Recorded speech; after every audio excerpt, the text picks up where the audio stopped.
My burden for and commitment to human rights goes back 50 years from when I was at university and we campaigned against apartheid in South Africa and communism in Eastern Europe and other countries where fascism was dominant. And that burden for those who were suffering, oppressed, persecuted has been an important thread in my faith and in my ministry for those 45, 50 years. I retired from the Church of England 6 years ago, and friends helped set up a charity, a UK charity called Peacemakers, Peacemaker Trust, to enable me to carry on advocating for justice, peace and reconciliation in various parts of the world.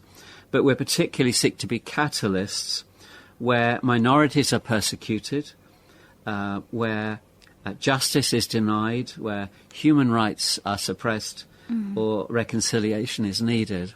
And there is nowhere perhaps that's more torn, suffered, abused from human rights abuses than Palestine. It's been the subject of more UN resolutions than any other issue in the world. It's been the longest running dispute in the hands of the United Nations. And if we can get Jews, Muslims and Christians to find a just and lasting peace in Palestine, that will have a ripple effect in many other countries. Going back to the title of this interview, Christian Zionism, could you walk us through what is Christian Zionism?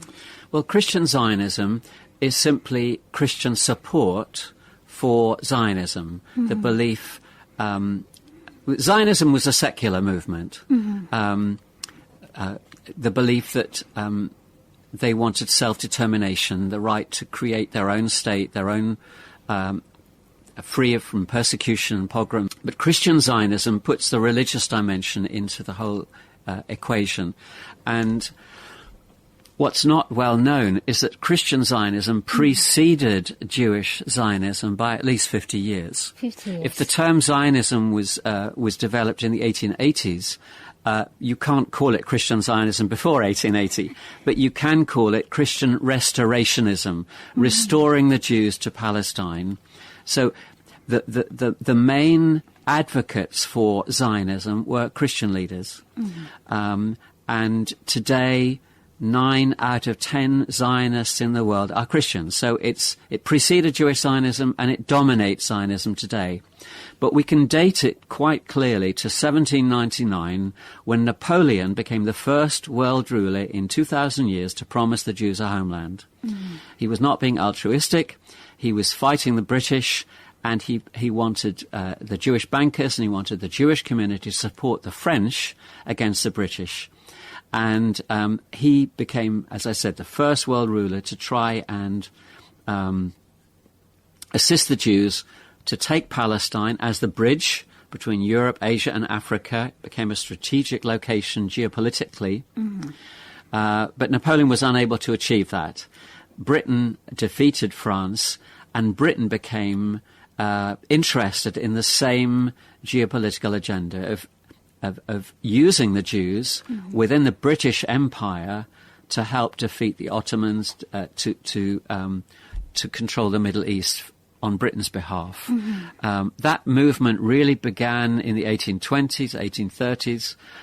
But as I said, it was Christian leaders who were very influential in facilitating opportunities for Zionist leaders to meet with kings, queens and prime ministers of the European states, lobbying them to help the Jews take Palestine. But it would have been in the context of allowing the Jews to live in the British Empire. We weren't giving land away to anyone. We were still building our empire. So what the Jews were looking for was not necessarily what the British were willing to give them. And as you may know, the Balfour Declaration, which was Britain's promise to the Jews, was a three-way promise. We promised the Jews a homeland, we promised to protect the rights of the Muslims and the Arabs, but we'd already promised the French we were going to keep it to ourselves. The secret Sykes-Picot Agreement of 1915. So we promised it three ways. And as you know, if you promise something to three different groups of people. You can't please them all. Yes. And during the 20th century, both the Zionist movement and the Arab nationalists realized that Britain was being duplicitous, that we were not going to fulfill the promises we'd made, so both attacked Britain. Britain developed the partition plan as our exit strategy out of Palestine, leaving it to the Zionists and the Arabs to fight each other over the land. So it was a very cynical a plan. And we're living with the consequences of that partition plan today. Up until now. And just now you mentioned about, so the prominent figures in the movement is actually the Christian leaders itself. So why do Christians has become the pro-supporters of Israel? Well, it has a lot to do with geopolitics. And in the 19th century and early 20th century, the dominant world powers were Britain, France, Germany, Russia, America. But the dominant ones were Britain and France. Having defeated Germany in the First World War. Again, the Balfour Declaration was published to preempt a German promise. The Germans were after the Zionists to help the Germans beat the British, but Britain got in first. But as Britain's control, as you know, here in Malaysia and other countries declined with the rise of nationalism all over the world that wanted to be liberated from the British Empire or the French Empire or whatever, the US took over that dominant role. And as we're going to explore later in this conversation, the theology of Christian Zionism permeated quite significantly in the United States and helped shape US foreign policy vis-à-vis the Middle East. If we remember with the Russian Revolution, 1918, and the rise of communism, the presence of a Western supporting nation in the Middle East was strategic. To have American Jews and European Jews living in Israel was seen as a vital way of pushing back the communist influence that was influencing the Arab world, not just Eastern Europe and other countries. So America became the main champion of Zionism, partly out of self-interest, helping to limit the extent of communism. And as communism declined, the rise of Islamism and the if we factor in oil and the presence of oil in the Gulf and in Syria and other parts of the Middle East, again, it becomes a strategic factor maintaining a pro-Western presence in Palestine in the shape of the State of Israel. In your opinion, what is their influence their influence in the current Israel's aggression towards Gaza? The attitude of Christian Zionists toward what's happening in Gaza is based on their worldview of what they believe God is doing in Israel today. And so if we take a step back and think about what they actually believe, then we can put Gaza in that context.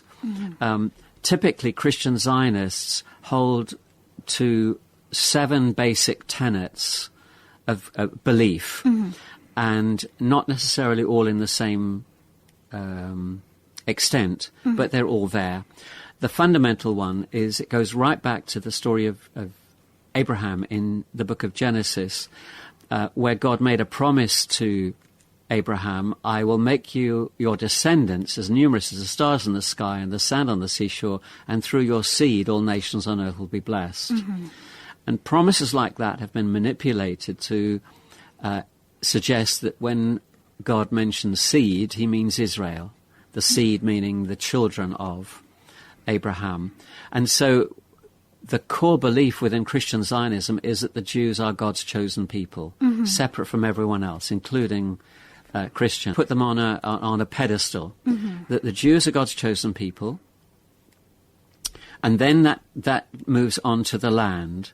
The belief that the Jews are being returned to their land, the land that God gave to the Jews exclusively from the river of Egypt, probably the Nile, or at least the brook in Gaza, through to the Euphrates, which is most of the Middle East. So they are the chosen people. They get the promised land. Jerusalem is their exclusive capital. The temple must be rebuilt before Jesus can return. There'll be a war of Armageddon, a conflict between Christians and Jews on one side, with God on their side, and Muslims and other faiths on the other side. These are the basic tenets of Christian Zionism. Mm-hmm. So when we come to what's happened in Gaza, it's merely an extent of that. Mm-hmm. It dehumanizes the Palestinians. They are equated with the Philistines, the Amalekites. Mm-hmm. It's why Netanyahu quoted the Bible in relation to Gaza, because he's appealing to his Christian Zionist lobby to support him in what he's about to do. Mm-hmm. So you elevate the Jews, the Zionists, and then you denigrate the Palestinians. Mm-hmm. So that kind of justifies their persecution. But if you believe God gave all of the land to the Jewish people, then you can't allow others to have that land. So Gaza would be regarded as part of Israel, and therefore you would find sympathy for what Israel's doing. Mm-hmm. It may balk at news of women and children being bombed and hospitals being bombed and so on, but their deepest conviction would be, well, this land belongs to the Jewish people. Mm-hmm. And going back to the previous question, is there any biblical prophecy about the Palestine? And why do the Christian Zionism interpret the Bible verses differently from the others? Well, there are lots of Bible prophecies. In Scripture, God has given promises and predicted things would happen because God is outside of time. Mm-hmm. The problem we have is interpreting those prophecies, and the temptation throughout history has always been what we would call chronological arrogance, the belief that our generation is the one that the Bible is talking about, we are the most important ones, and therefore the Bible is coming true in our day, not in the past and not in the future. We're blinkered. And so it's easy to see as we look back in history to how those promises or those prophecies were misunderstood. I'm going to give you one example. There was a famous book published in 1987, and it was called 88 Reasons Why Jesus is Returning in 1988. Well, Jesus didn't return in 1988, and they didn't bother with a second edition of the book. But in the late 19th and early 20th century, Christian Zionism became very popular because the pastors, the authors, had the Bible in one hand and the newspaper in the other, and they put the two together. So, for example, at the rise of the movement, there was speculation is Napoleon the Antichrist?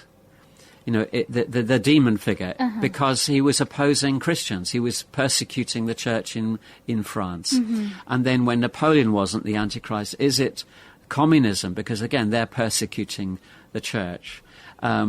So there have been many failed interpretations of prophecy. But to answer your question specifically, God did promise the Jews the right to live in God's land. He never gave them the land.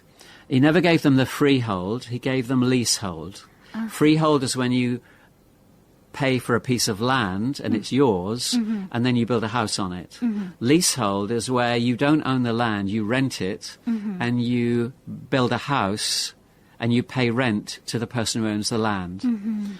The Bible emphasizes, God says, the land is mine and you are aliens and strangers in my land. So where Zionism goes wrong is that it says, no, the land is ours.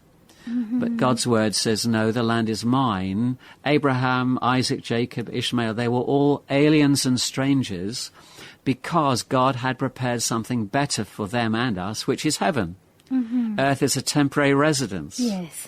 So the idea that we can hang on to it is laughable, really, in terms of eternity. So there is no promise in Scripture that insists the Jews have an exclusive right to the land or a permanent right to the land. They were often warned, obey and you can stay, rebel and you're out. So the history of the Jewish people is a constant exile from the land when they rebelled against God.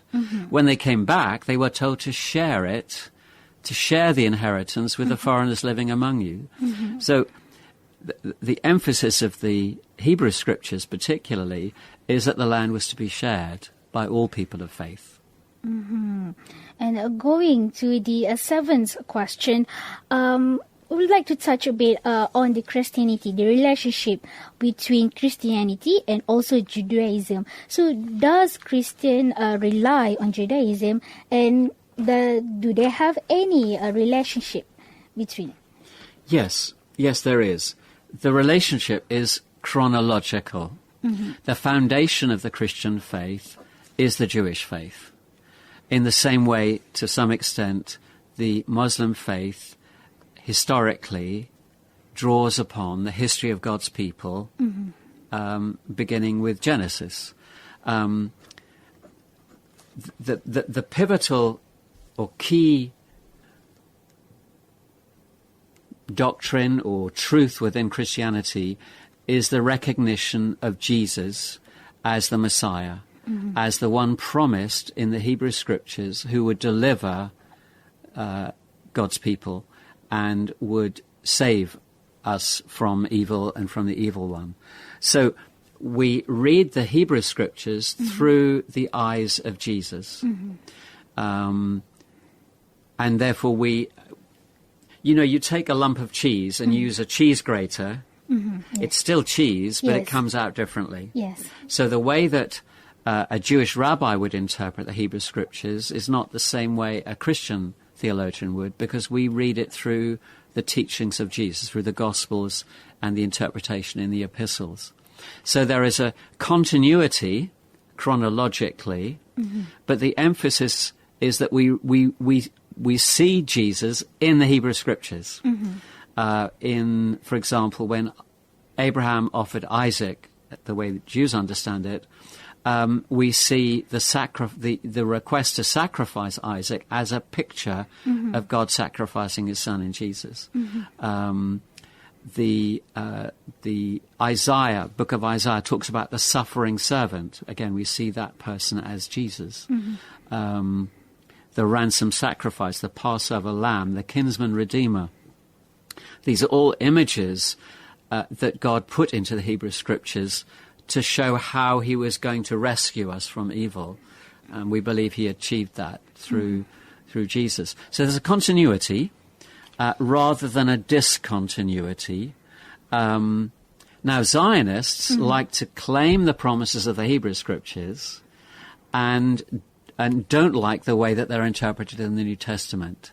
So they look to they say that, you're committed to a replacement theology, the idea that the church has replaced Israel. Now that's not Orthodox Christianity. The church and Israel is one people, one continuity. We had the Old Testament saints, New Testament saints. Okay? There's a continuity. Jesus has fulfilled the role of Israel, but that's different. So many of the statements Jesus made, I am the vine, you are the branches, I am the light of the world, those were images which God used in the Hebrew Scriptures to describe Israel. Israel was meant to be the light to the Gentiles, to reveal God to the world. They failed. Jesus says, I am the light of the world. Isaiah talks about Israel as God's vine. So when Jesus says, I am the vine and you are the branches, he's saying, you as a branch depend on me, not the other way around. Do you see? Okay. So Jesus is central to our reading of the Hebrew and Christian Scriptures. And going back into this conversation, where does the Christian Zionists stand on this two-state solution, and could it threaten the Bible's prophecy? Christian Zionists don't subscribe to the two-state whatsoever, any more than a one democratic state. Their vision is a Jewish state, Jews-only state, maximizing the territorial land. If we go back to the 1910s, 1920s, 1930s, certainly by 1940s, they were lamenting the fact that Britain had created Jordan because they regarded what is now Jordan to be part of Palestine. It was part of Palestine when it was the Ottoman Empire. Mm-hmm. So they saw Britain giving away land to the Hashemites that should have been for the Zionists. Mm-hmm. So any idea that peace can be achieved through negotiating borders, territory, is anathema to Christian Zionists, because they believe God gave all the land to the Jews, and therefore they oppose any giving up of land to the Palestinians. Mm-hmm. But their theology is based on misquoting the Bible, misunderstanding the scriptures, and showing no compassion or concern for the people who were living on the land before Zionism was imposed upon them. Mm-hmm. And as we're reaching almost like in this part, second part of this interview, I would like to ask more personal questions to you, Stephen. So just now we talk about the support to the Christian Zionists. I would like to ask you, what encourages you to be vocal against Christian Zionists? When I was a young boy at school, I was quite skinny, and I used to get bullied quite a lot. Mm-hmm. It's embarrassing, but I used to get bullied. I was thrown in the nettles. Mm-hmm. Nettles are stinging plants, and I'd be beaten up. And when you were attacked like that as a child, it's you develop certain inner strengths. Mm-hmm. But one of the things that I deeply remember impacting me was that whenever I see someone else being bullied, mm-hmm. I can't walk by. I have to intervene. Oh. And that can be dangerous sometimes. Mm-hmm. I was in Jerusalem on one occasion, and there was a riot, and the Israeli soldiers were attacking Palestinian women, and I got my camera out. Mm-hmm. And I thought, I'm not going to run. If I run, it sounds like I'm guilty. I'm going to stand my ground. So I've been in situations where, because of my upbringing, mm-hmm.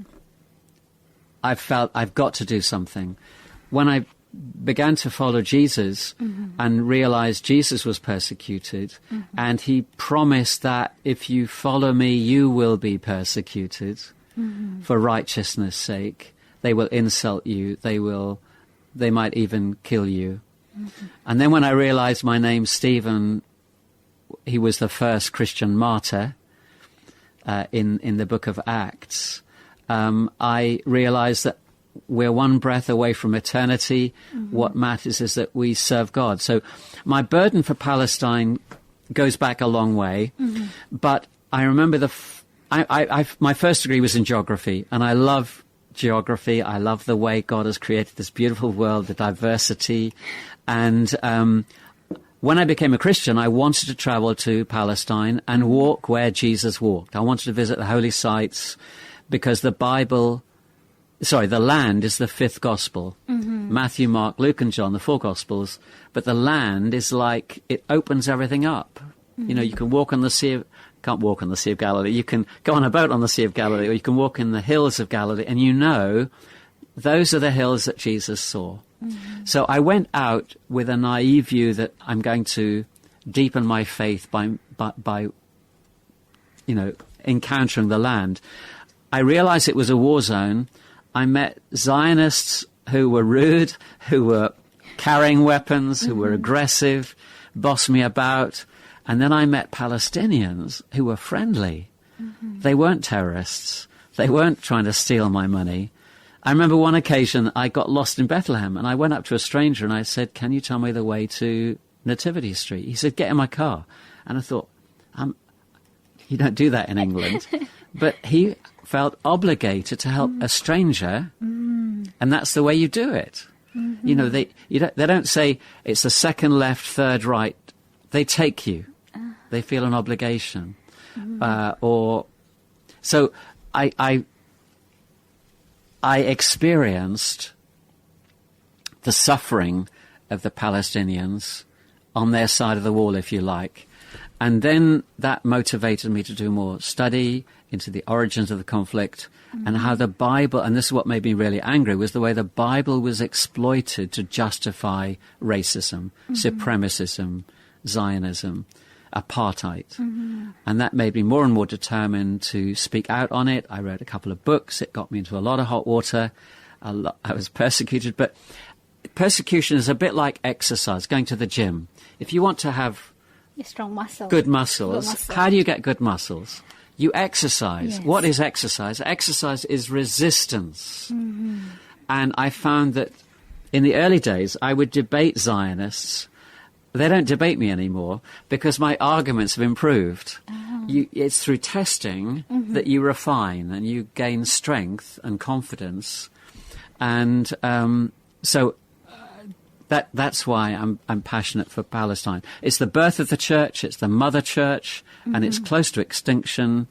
And it's close to extinction because of the way the Zionists have an exclusive claim to the land. They've been, as you know, they've been bombing churches, hospitals, not just mosques, not just half the homes in Gaza. They're indiscriminate. Not only the Muslim affected, but also the Christian in the Palestine. And if I was being controversial, and I am being controversial, Zionists want to portray this as a conflict, an eternal conflict between Jews and Muslims. And given push to shove, Christians are more likely, sadly, to side with Zionism over Islam. So the presence of an indigenous Palestinian Christian community that's been there 2,000 years is problematic for Zionists. They must either blame the Muslims for Christian persecution or, well, the sooner they leave the better, because then it's Christians will support Jews against Muslims. So advocating, as we do, for Christian human rights organizations in Palestine, Sabil is one, Kairos is another, speaking out for them and with them is a way of challenging Christians, even here in Malaysia, that this is not a Muslim issue, this is a human rights issue, this is an issue involving suffering to Christians and Jews and Muslims, and that we have a moral and religious obligation to stand with anyone calling for justice and peace on equal terms, equal rights, sharing the land, and not siding uncritically with racists, with supremacists. And if we could see on the narrative of the Israel, when they're trying to shift that this is an issue of religion, the war between the Islam and also the Judaism, I think in the way they portray it by, look at the Hamas, they are Islam. Does Islam portray this way? And talking about Hamas, I'd like to ask your personal opinion. Why do some people refuse to condemn Israel's of its genocide? In answer, you've asked several questions there, but sorry. It's okay.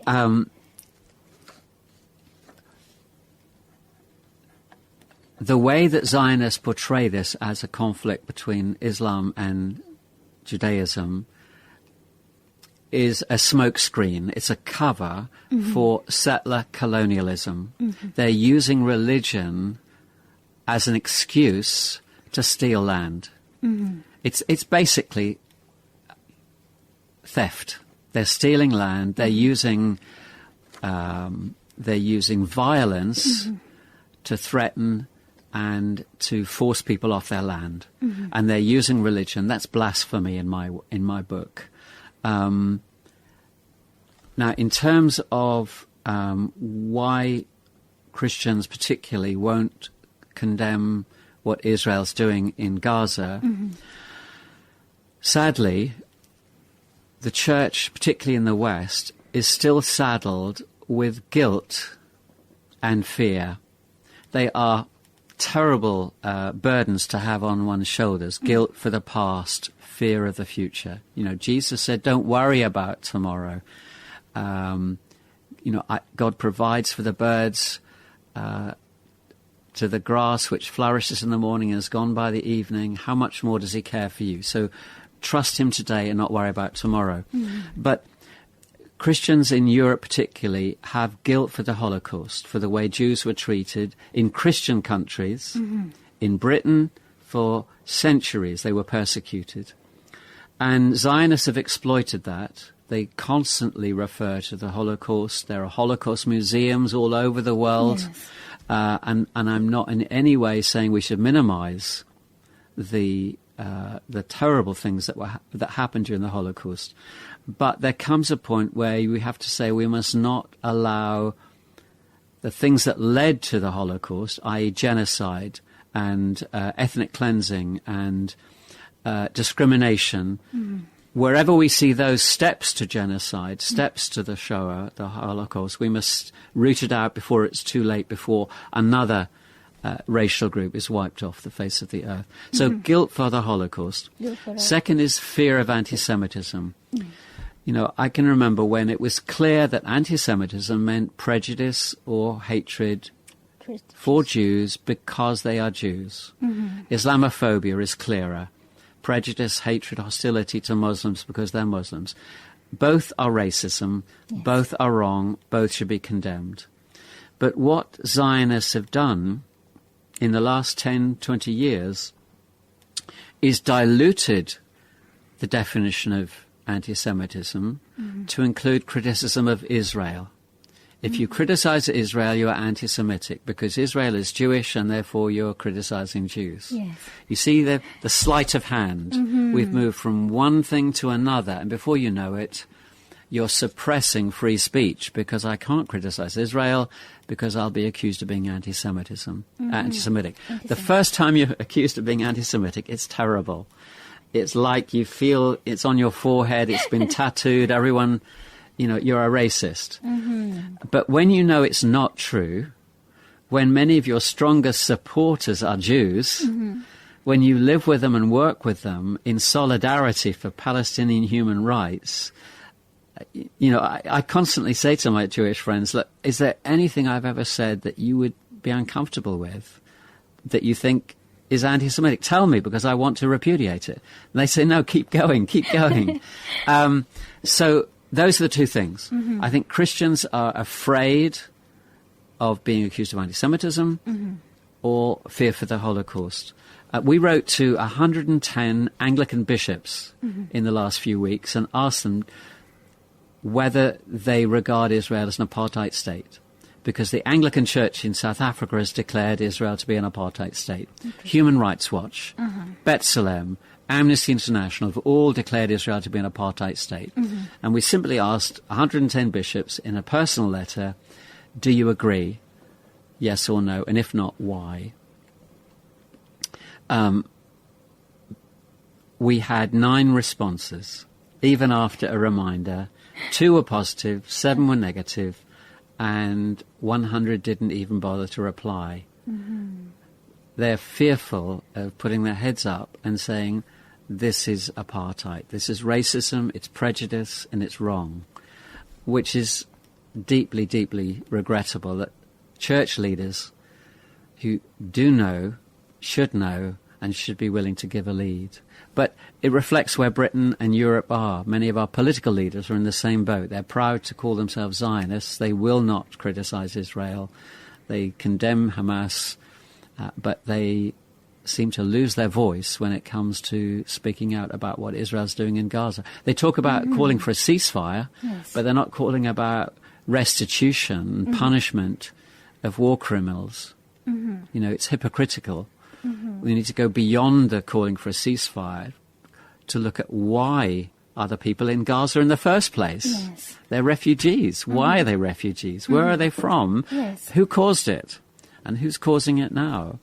So we need a just and lasting peace based on international law, either an independent, sovereign, contiguous Palestinian state alongside Israel on 67 borders, or one democratic state, as the PLO Charter says, equal rights for citizens, both Israelis and Palestinians, within one democratic state. But at the moment, Zionists do not want either. Christian Zionists do not want either. They are content with one apartheid state with fewer and fewer Palestinians in it. They just want the Palestine for themselves only. in the mistaken belief that God, from a Christian perspective, that God will bless them because of it. So it somehow justify their action because they're holding on to that, this is the promise being made by God to them. It's partly that, and it's partly tapping into racism. You know, racism is endemic to all societies. I have two lovely Anglo-Chinese grandchildren and a lovely Chinese son-in-law. But I know even in China, when they lived there, they were regarded as different because their eyes were... They were, from our perspective, they look Chinese, but from the Chinese perspective, they look like European. So they are different, and therefore they are treated differently. And I'm not going to make any comment about Malaysia and about the Chinese and the Indians and the Malays, but certainly in Britain, prejudice is there. And I think ignorance and prejudice, endemic, and that's one of the factors as to why in Britain they look at Israeli Jews who have come from Europe, who've come from America. They're like us. They're one of us. And therefore there's more sympathy for them than there is for those who look different, who speak different, who have a different religion, sadly. So in a way, do you agree that racism plays a big role in how people respond to the issue? They won't admit it, but it's there. It's like an earthquake zone. It's invisible in a society until there's a tension, and then it comes to the surface. And you hear someone say something, and you think, where did that come from? You know, they make a flippant remark. I mean, there's a debate at the moment as to whether within the royal family in Britain there is racism because of the way that Prince Harry's wife and the children have been treated. You know, and it's like front page news. Well, it's not that important what someone said to someone else a decade ago. What matters is what's happening now in Gaza. So whether it's still happening or not. And in a way, just now when we talk about the racism to the Christian support towards the Jews, do you think that is there any other underlying factor of it? The history of colonialism, European colonialism, has always been to subjugate indigenous peoples and maximize the stripping of their assets. If it's oil, coal, cotton, tea, coffee, whatever, to either steal it or buy it for the lowest price possible and benefit from it commercially. So there is a commercial element to colonialism. And clearly Israel has developed modern high-tech industry, security industries, weapons industries, and likes to advertise the fact that its weapons are field-tested in Gaza. You know, it's crude, but that's how they do it. They sell products that we want, and we want to sell products to them. So there is a economic factors. There's an economic factor, but there's also a strategic intelligence factor. And one has to acknowledge that the Zionist lobby is very strong in America and in Europe. It's very hard to find a politician, certainly in Britain, who will speak out critically of Israel. Similarly in the States, there's virtually unanimous support for Israel within Congress and the Senate. So that kind of one-sided support for one country against other countries is unhealthy and is a dangerous foreign policy. You know, it's been heartening to see that as a consequence of the failure of the Abrahamic Accords, Saudi Arabia and Iran have been talking to each other. You know, countries that are next to each other that have been cast as enemies, one Shia, one Sunni, based on the dividing line between you're either with Moscow or the US, actually realizing we need to sort out some of these issues between ourselves. I see that as a healthy development. And as we are reaching the end of this interview, Stephen, where do you predict the future effort to bring peace to Palestine? How can we unite to support the Palestinians without considering our backgrounds? Someone said the definition of a pessimist is an optimist with information. Mm-hmm. An optimist with information becomes a pessimist, because the more information you have, the more pessimistic you become. So at one level, I fear there is worse to come. We've seen terrible, terrible things in North Gaza. We are, as we speak, in a time of ceasefire, but we're still dealing with days. And it seems the clear intent, Israeli intent, is to begin bombing southern Gaza, and it's anticipated that they will not allow Palestinians back into northern Gaza. The plan seems to be to expel as many Palestinians as possible into Egypt to become refugees. Mm. It's part of the continuing Nakba. We see it in the West Bank, intimidating villages, intimidating farmers, forcing them off their land because they want an exclusive claim to the land. Mm-hmm. So I'm pessimistic at that level. We have a number of other regional actors on the wings. We have Hezbollah having made promises that it won't allow Hamas to be defeated. Mm-hmm. At what point will they intervene, and to what extent? Mm-hmm. The US Navy is waiting in the Mediterranean and in the Gulf to respond, and will that escalate to turning Lebanon into another Iraq, turning Syria into another Iraq? What will Iran do if America does this, if Hezbollah does that, if Israel does that? The potential for escalation is very strong. So I'm praying that God will intervene and bring justice without more deaths and bloodshed, but knowing human nature, I fear that things will get worse before they get better. Mm-hmm. Having said that, from a theological point of view, from a faith point of view, I make two more comments. Quite often people give me a book and they say, I've read this book, you must read it. My wife sometimes does it. I'll tell you what I do. I read the last page. Mm-hmm. And if I like the last page, I might read the book. But if the heroine dies, what's the point of reading a book when you know what's going to happen at the end?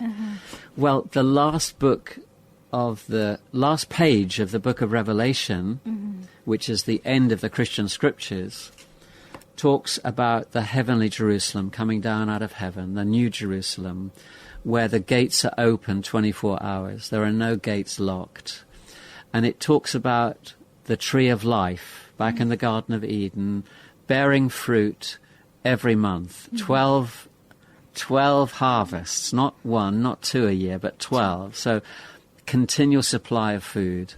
And then it says, and the leaves of the tree are for the healing of the nations. So this vision of the future, God's vision of the future on earth, at some point in the future, the nations still exist. The nations are being healed. And the vision is of a great multitude of people that no one can count, of every language, from every tribe, from every people. So if that's the vision of where we're going, it puts in context what's happening now, and it means that we take renewed hope in a God of justice and a God of mercy who calls us to do justice, love mercy, and walk humbly with our God. From a Christian perspective, we as Christians, we have been called to be ambassadors of reconciliation. Now, where does an ambassador serve? An ambassador does not serve at home. He serves on foreign soil, sometimes on enemy soil. That's where we should be. We're on earth, but this is not our home. This is not our place of security. We are representing God on earth as his ambassadors on foreign soil, because heaven is our home. Yes. And we've been called to be peacemakers, not widow makers. So, God forbid, whatever happens in Gaza next, whatever happens as a consequence, we must focus on our calling and mandate, which is to be ambassadors of reconciliation, peacemakers, knowing that without justice for Palestinians, there will be no peace for Jews, for Zionists. And with that being said, I would like to thank Reverend Dr. Stephen Robert Sizer for his insight onto this topic, who is Christian Zionist and why do they support Israel. And we hope that today's interview will be beneficial to those who are listening to us either through radio or even through our social media. And again, Doctor,